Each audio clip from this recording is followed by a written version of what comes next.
नमस्कार दोस्तों, ocean network में आपका स्वागत है। मैं हूं ओमकार चौधरी।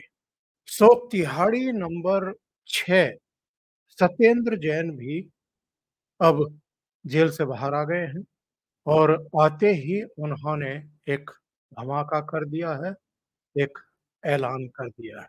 धमाका ये है कि मुख्यमंत्री आतिशी भी जेल जाएंगे। ये उन्होंने क्यों कहा है, इस पर वापस लौटते हैं। लेकिन मैंने तिहाड़ी नंबर 6 क्यों बताया है सत्येंद्र जैन को?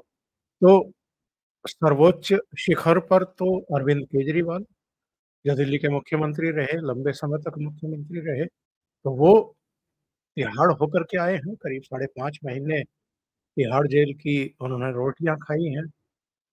नंबर 2, उनकी सरकार में नंबर 2 मनीष सिसोदिया, वो भी करीब-करीब 1.5 साल तिहाड़ में रह कर के, वहाँ की रोटियाँ खा कर के बाहर आए थे ज़मानत पर। तो तब के मुख्यमंत्री और उप मुख्यमंत्री दोनों जेल में रह कर के आए हैं।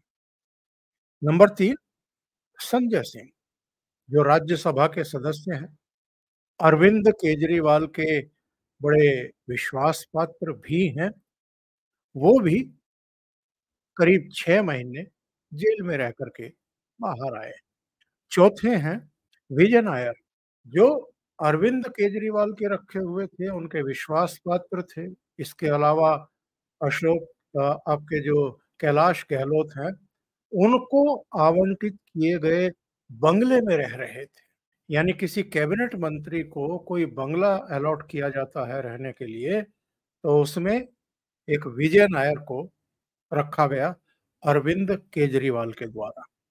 और अगला चेहरा अरविंद केजरीवाल के खुद के पीए विभू कुमार, जिन्होंने स्वाति मालीवाल के साथ मारपीट की थी। और कहाँ मारपीट की थी? मुख्यमंत्री आवास में।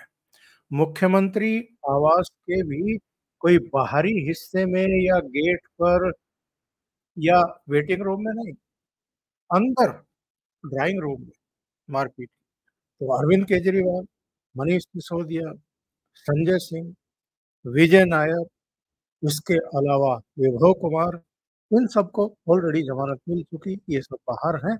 और आज छठे तिहाड़ी यानी सत्येंद्र जैन भी करीब करीब 1.5 साल भीतर रह करके जमानत पर बाहर आए हैं।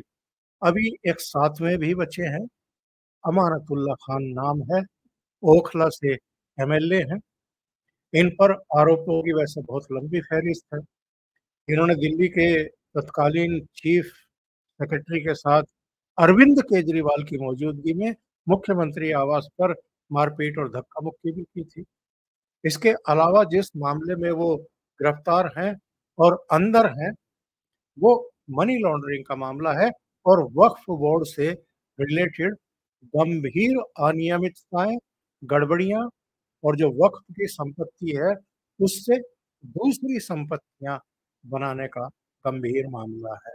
अब सत्येंद्र जैन ने जेल से बाहर निकलने के बाद भारतीय जनता पार्टी के बारे में, केंद्र सरकार के बारे में, प्रधानमंत्री नरेंद्र मोदी या गृह मंत्री अमित शाह के बारे में कोई फूल तो बरसाए नहीं होंगे, बहुत अच्छी-अच्छी बातें तो की नहीं होंगी, उनकी प्रशंसा तो की नहीं होगी कि भई वो भ्रष्टाचार से लड़ने का एक बीड़ा उठाए हुए हैं, अच्छा काम कर रहे हैं। जिनको इतने समय तक तिहाड़ में बिताना पड़ा हो, जिनको ज़मानत ही ना मिल रही हो, निचली अदालत से लेकर के सर्वोच्च अदालत तक बार-बार जिनकी ज़मानतें, अंतरिम ज़मानत की याचिकाएँ खारिज हो रही हों और ये कहा जा रहा हो कि नहीं, इनका बाहर आना ठीक नहीं है, ये गवाहों को प्रभावित कर सकते हैं, जो दस्तावेज हैं उनके साथ छेड़छाड़ कर सकते हैं, इसलिए इनकी ज़मानत ग्रांट नहीं की जा सकती। ऐसे तमाम लोगों को, अरविंद केजरीवाल को जब ज़मानत मिली तो उन्होंने जेल से बाहर निकलते ही यही सब जो इस समय सत्येंद्र जैन ने कहा है। मनीष सिसोदिया आए तो उन्होंने भी यही सब कहा। संजय सिंह आए, उन्होंने भी यही कहा। विजय नायर की ज़रूर चोंच बंद रही, क्योंकि वो उस स्तर के नेता भी नहीं है और शायद उनको ये हिदायत भी रही होगी कि भई आप कैमरे पर ना ही आएँ तो ज़्यादा बेहतर है। इसी तरीके से विभव कुमार भी चुपचाप जेल से बाहर निकल लिए और अब उनको इनाम दिया गया है स्वाति मालीवाल के साथ मारपीट करने का, गिरफ्तार होकर के जेल जाने का। उनको पंजाब के मुख्यमंत्री का विशेष सलाहकार नियुक्त करके चंडीगढ़ में तैनात कर दिया गया। तो साहब सत्येंद्र जैन ने वैसे तो बहुत लंबी-चौड़ी बातें की हैं, लेकिन एक बात कही है जो आतिशी को पता नहीं अच्छी लगी है या बुरी लगी है। आतिशी भी बाहर गेट पर इंतजार कर रही थी भ्रष्टाचार के आरोपी का, जिसको 1.5 साल बाद जाकर के राउज एवेन्यू कोर्ट ने बाहर जाने की इजाज़त दी।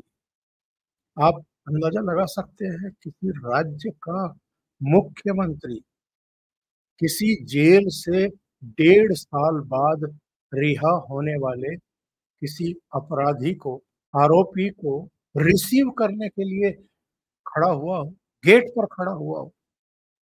लेकिन ये अरविंद केजरीवाल की आम आदमी पार्टी है और ये जो कट्टर ईमानदारी का पट्टा गले में डाल कर के घूम रहे थे और मुझे स्वराज चाहिए, मैं आम आदमी हूँ, जैसी टोपियाँ लगा कर के लोगों को टोपी पहना रहे थे।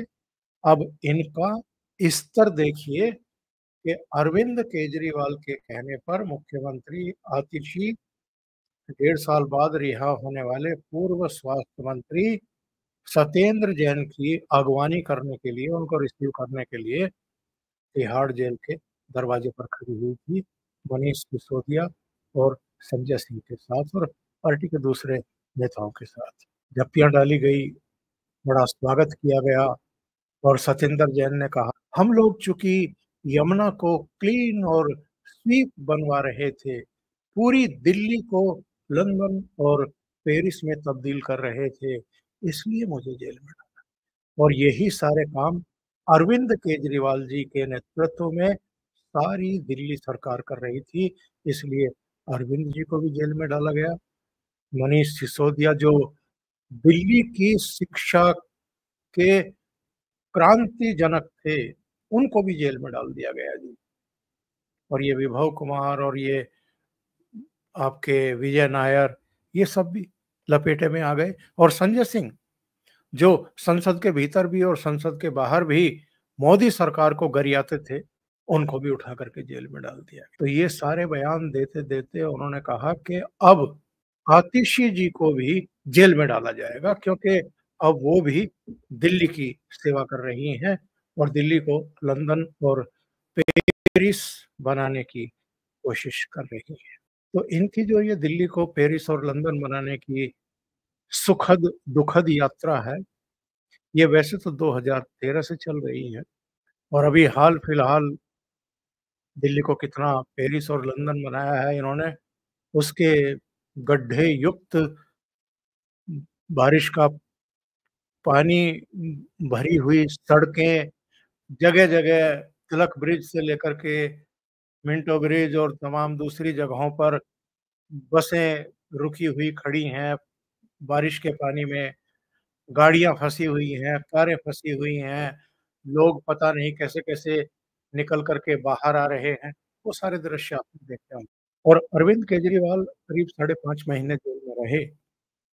जेल में रहते हुए उनको तनिक भी एहसास नहीं हो पाया कि साहब दिल्ली की सड़कें टूटी हुई हैं या दिल्ली के लोगों को पेयजल की दिक्कतें हो रही हैं या पॉल्यूशन का टाइम है या तमाम दूसरी जो परेशानियों से दिल्ली की जनता दो-चार हो रही है रोज़ाना, उसकी चिंता उनको तिहाड़ जेल में रहते हुए नहीं हो रही थी और ना उनके जो बाहर अभी बचे हुए लोग थे, उनको हो रही थी कि दिल्ली की जनता के सामने परेशानियाँ क्या हैं।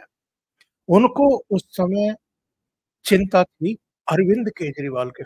उनका जी निकोटिन लेवल बढ़ गया है, उनकी शुगर बढ़ गई है, उनका बीपी डाउन हो गया है और वो तो बीपी के और शुगर के इतने गंभीर मरीज हैं, उनकी दिल्ली जेल में मौत भी हो सकती है। मोदी सरकार बहुत अत्याचार कर रही है।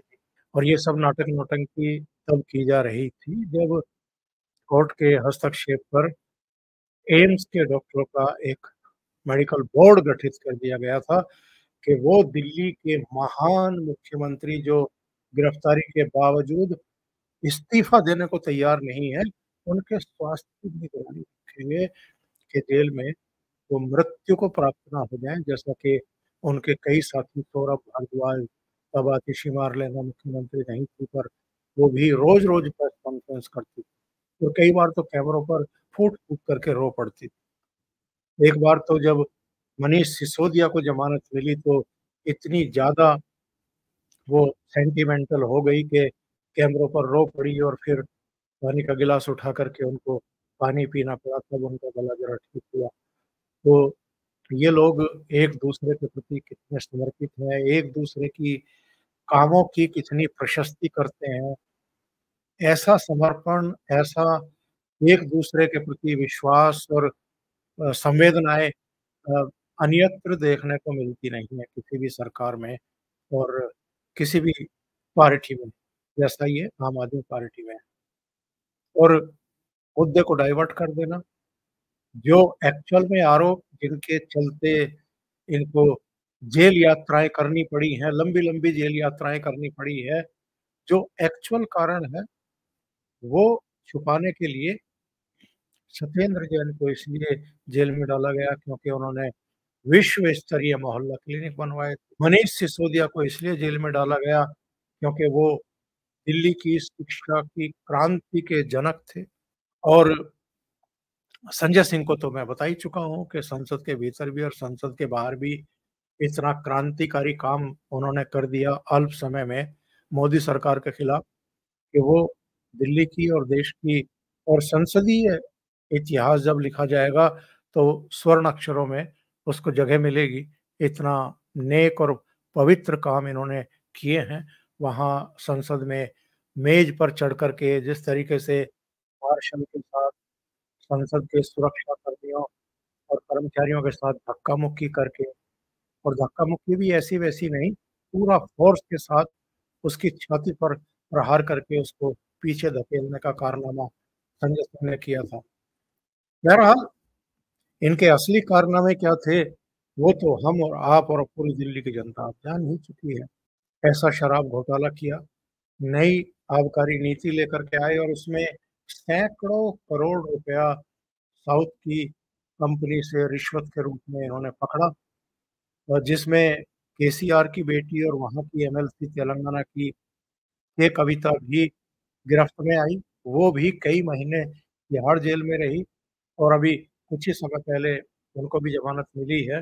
तो इन्होंने यानी अरविंद केजरीवाल ने अपनी पार्टी के नेताओं को तो तिहाड़ भेजने का बंदोबस्त किया ही, नई आबकारी नीति बना कर के और साउथ के शराब कारोबारियों से नेक्सस करके, उनसे पैसे लेकर के और गोवा में वो पैसा चुनाव में खर्च करके और कुछ 55 करोड़ का हिसाब-किताब अभी मिल नहीं रहा है। मिल गया होगा पर एजेंसी घोषित नहीं कर रही है, बता नहीं रही है, कोर्ट को बताना चाह रही होगी। 100 करोड़ की बात थी कि 100 करोड़ साउथ की कंपनियों से लिया गया, नई आबकारी नीति बना कर के उनको हज़ारों करोड़ रुपए का फ़ायदा पहुँचाने की एवज़ में। उसमें से 45 करोड़ के तो सारे मनी ट्रेल मिल गई है कि दिल्ली से हवाला के ज़रिए किस तरीके से गोवा भेजा गया, किस-किस को दिया गया, कैसे बाँटा गया, यहाँ से भेजा किसने, वहाँ रिसीव किसने किया, वो सब है और वो भी गिरफ्तार है। वो भी सब चौहान से लेकर के तमाम रणप्रीत सिंह वगैरह सब गिरफ्तार हैं। लेकिन जैसे ही जेल से बाहर आते हैं, तो ये पहला काम ऑन कैमरा ये करते हैं कि साहब सबसे ज़्यादा गड़बड़ी अगर इस देश में कोई रहा है, तो वो जाहिर है भ्रष्टाचार के खिलाफ कार्रवाई करके प्रधानमंत्री नरेंद्र मोदी ही कर रहे हैं, गृह मंत्री ही कर रहे हैं, जिनके तहत कुछ जाँच एजेंसियाँ आती हैं और ये तो ख़ैर कट्टर ईमानदार हैं।